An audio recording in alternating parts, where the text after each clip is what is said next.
জি ভাই জি, এরকম ঠাটাপড়া গরমে দোলনার বাতাস খেতেই শান্তি লাগে। আর এমন দোলনার বাতাস খাবারের সাথে কোথায় খেতে পারবেন সেটাই আজকে আপনাদের সাথে শেয়ার করব। So hello everyone, this is Tasu and welcome to দিয়াবাড়ির এমন একটা রেস্টুরেন্ট যেটা কিনা বাইরে এবং ভিতরে দুটাই খুব সুন্দর। ওদের বাইরের ক্রিয়েটিভিটি দেখে আমি মুগ্ধ। জাস্ট সি, টিন কেটে সোফার মতো বানিয়েছে এন্ড টায়ার দিয়ে দোলনা বানিয়েছে, মানে creativity at its best. And যে জায়গা নিয়ে আমরা কথা বলছি সেটার নাম হচ্ছে woodness cafe restaurant and party center. থামুন থামুন থামুন, it's not a paid review at all. কেন সেটা একটু পরেই বুঝতে পারবেন। সো এতক্ষণ তো বাইরেরটা দেখলেন, এখন ভিতরেরটাই আসি। আমার কিন্তু ওদের ডেকোরেশন খুবই ভালো লেগেছে।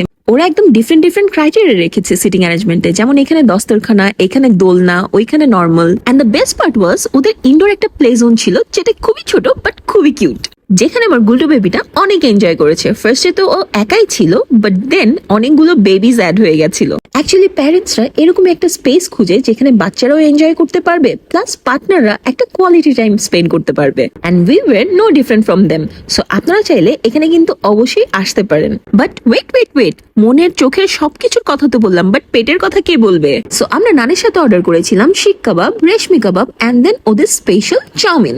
নট নেসেসারিলি যে আমার টেস্ট বাডের সাথে আপনাদের টেস্ট বাড মিলবে, সো আমি আমার টেস্ট অনুযায়ী আপনাদেরকে একটু রিভিউ দিচ্ছি। রেশমি কাবাবটা আমার কাছে একদম নর্মাল লেগেছে। দেন জুনুন বলে একটু সস দিয়ে খেতে, সো সস দিয়ে খাওয়ার পর একটু বেটার ছিল। তারপর জুনুনকে দেখে আমি একটু লেবুটা চিবিয়ে খাওয়ার ট্রাই করলাম, বাট টক। Now coming back to seekh kebab, এইটার টেস্টটাও was not up to the mark. আমার কাছে না ওদের কোনো কাবাবের টেস্টই ভালো লাগেনি। এখন আসি বেস্ট পার্টে, সেটা হচ্ছে ওদের চাউমিন। ফার্স্ট অফ অল ওদের চাউমিনে মিট অ্যান্ড পর্ন অনেক খুঁজে বের করা লাগছিল। অ্যান্ড দেন এইটা মুখে দেওয়ার সাথে সাথেই বলেছিলাম এটাতে লবণ হয়নি।